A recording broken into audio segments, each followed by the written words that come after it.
So in the previous video we looked at the login functionality, which is obviously isolated in this situation. You can make it all tied in, but we're going to keep it quite simple.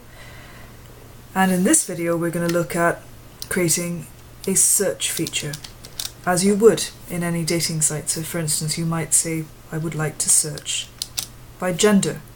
Now obviously you can see that I've made a sub-menu, so search, and then a sub-menu for the search menu. If we look back at our file, what gender am I looking for? Just to make sure that it is working, you can see that we have two females, two very interestingly named females, Ruth, and the other one is Piggy.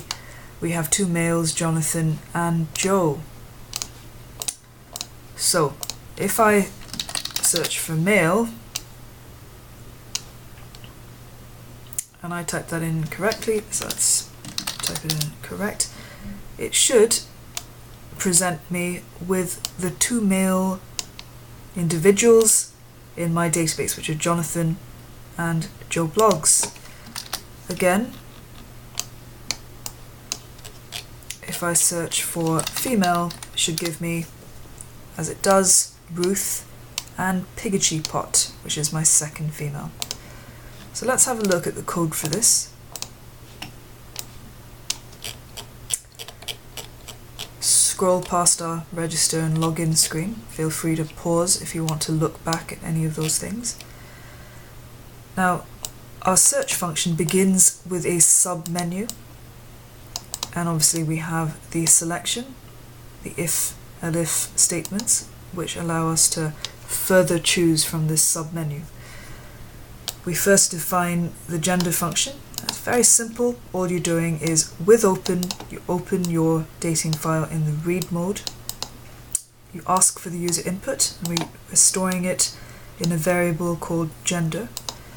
We're using the reader, the CSV reader. And here, very simple, if you think about the pseudocode, it's just saying for every row in the reader, for every field in that row, if you come across any field which is equal to the gender that they have put in, print that entire row.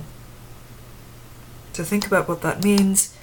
Here's your code, quite a simple function, and we're going to move on to looking at searching by keyword, which is going to be part of our sub function here, searching by keyword, and then perhaps the final video we'll look at matchmaking. So this clever algorithm getting you to think about it, and obviously you should be able to come up with something much better than I would.